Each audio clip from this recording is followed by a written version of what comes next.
Good day, viewers. Welcome once again to Please Ponder with Basil. I want to hope sincerely that we all enjoy our last episode. Today, we will be taking some series which I call Life Lessons. So we're starting today with what I've titled Life Lesson 1. Something happened some time ago, exactly the time that the work was ongoing on the Lagos-Ibadan Expressway. At this time, the work was actually nearing completion. So if you know that time, before you could cross from the beggar end, you would have spent almost hours, sometimes 4 hours, 5 hours, 6 hours, 7 hours on traffic. And my son happened at that time to school just on the Ibadan axis. Of course, I had to cross from Lagos to take him to school. And of course, anytime we were taking him to school or we have to come back from school, it was always a nightmare knowing that you are going to pass through a traffic that was endless. But you just discovered that it was a journey that must be made. So on this particular date, I had to take him to school. We left home very early in the morning so that we could actually get to school early. But along the line, the rains started, the heavens were opened, and we were on the traffic, raining cat and dogs. And if it was just the rains, it was wouldn't have been a problem. Then suddenly something unexpected happened. The car that we were driving was in perfect condition, a problem that we have never experienced before. Suddenly, the car started doing overheating. And the best option at that time would have been, okay, park somewhere and get a mechanic to fix the car, which was exactly what I did. Just pulled off before we got into the bridge on after Beggar. By the time we were there, the rain was not abating, but rather it gets even more worse. Then I had to take some options. Do I stay here? I couldn't even see anything outside because as the rain were falling, then it became very damp. I couldn't even see outside except you roll down. And yes, the car was being overheated. Then all of a sudden, I took a decision that I said would have been very risky. So I just said, okay, since the weather was cool enough, it could also still help the engine. Then we were going. Once in a while, we wired down, but the traffic was heavy. By that, by when the traffic moves a little bit, then we accelerate. Then when it stops, I put off the engine because immediately the car stays in for some time, then the overheating starts. Then as we are doing that, but of course, what I observed immediately, the first lesson I learned that we have so many impatient Nigerians. So many Nigerians that are impatient. Of course, I was the one going through the situation, but immediately, if for any reason I stop and I start the ignition, then you see everybody starts complaining and making a lot of noise. Of course, I was able to survive that traffic, drove the car to my son's school. Then I came back. Anywhere when I was moving, because the weather was actually cold, so it was helping the engine. There was no overheating, but immediately I meet a traffic. If I don't off the ignition, then the overheating came. So the first lesson I learned was that, you see, in life, you could have people around you that are doing so much, putting in so much effort just to give either comfort to themselves and people around them. But people around do not have the patience to other observe or note what other people are going through. And this is the life that we live in. For us, of course, when we're going to talk about either building or remodeling Nigeria, we need patience. And I have observed in all my travels that the world work with a lot of patience. And of course, for us as Christians, you know that patience is a fruit of the Spirit. Now, I have observed that when people drive in traffic across the world, they don't even have to have barricades on the road. And as long as there's a line, nobody crosses the line. If there's a straight line, you can't even cross that straight line to the other side of the road. But if it is a break line, then it means that you can overtake. But you see, in our part of the world whereby almost barriers have been built in the middle of the road, people still cross that to the other side. We cannot build a nation like that. We need to respect other road users. This is the way the world works. I've had situations whereby as you are going on the road and you just see stop written on the road, the person will stop there, even before ensuring that progress are made on any journey that are made. So we need to understand and respect other road users.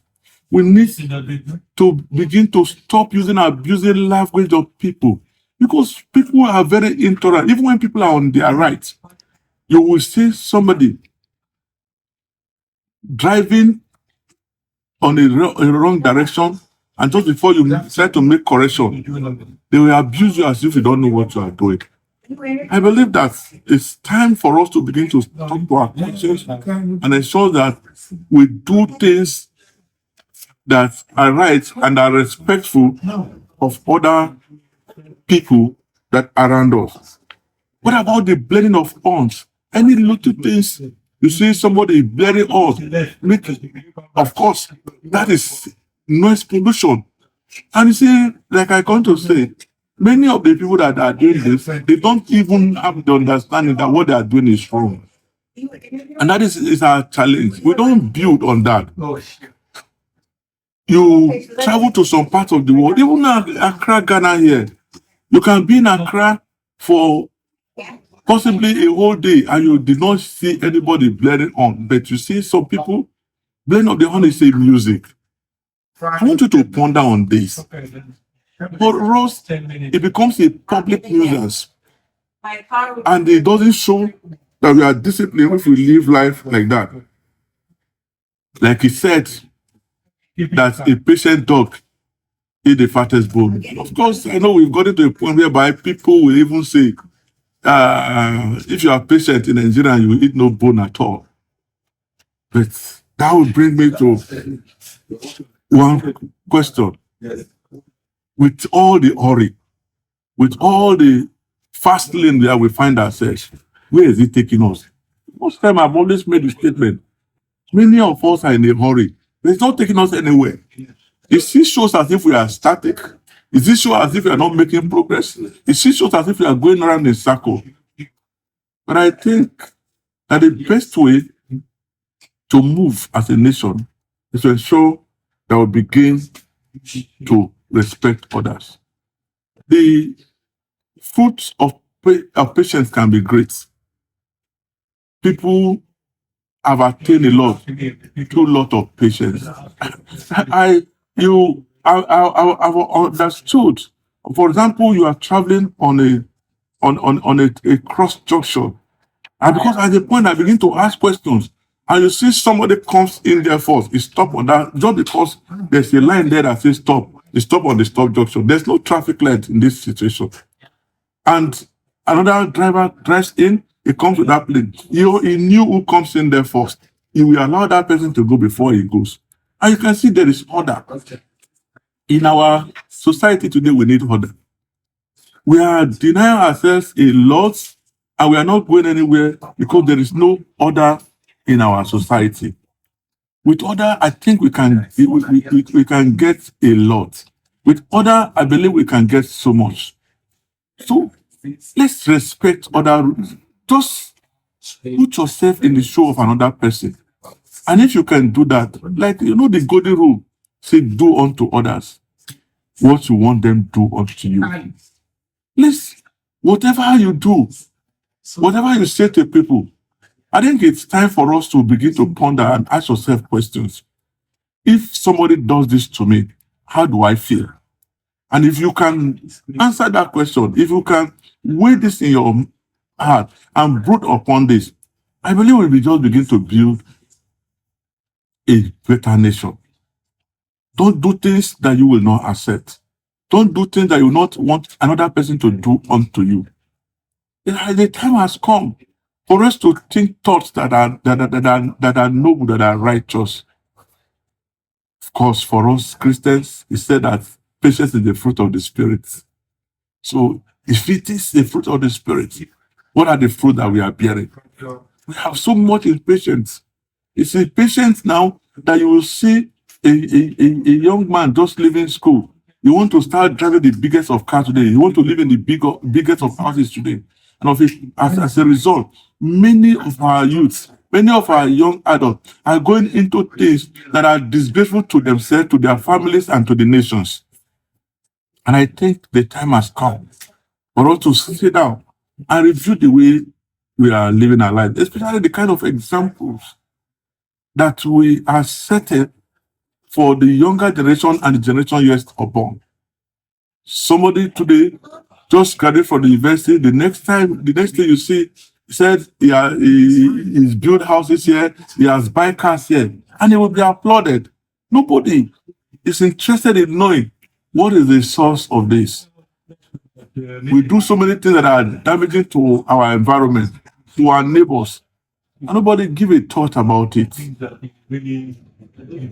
Please ponder on this.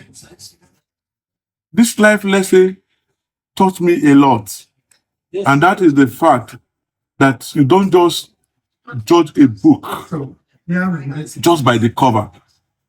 Why not give thought and possibly just try to find out and give every situation the benefit of the doubt? And as you do that, I believe that we will begin to make the kind of progress that give us the kind of society that we need. People must respect themselves. We must respect laws. We must respect institutions. We must also contribute our quota. If you are, I'll continue to say this. Say that you are part of the problem, or you are already a solution to the problem, or you are part of the solution.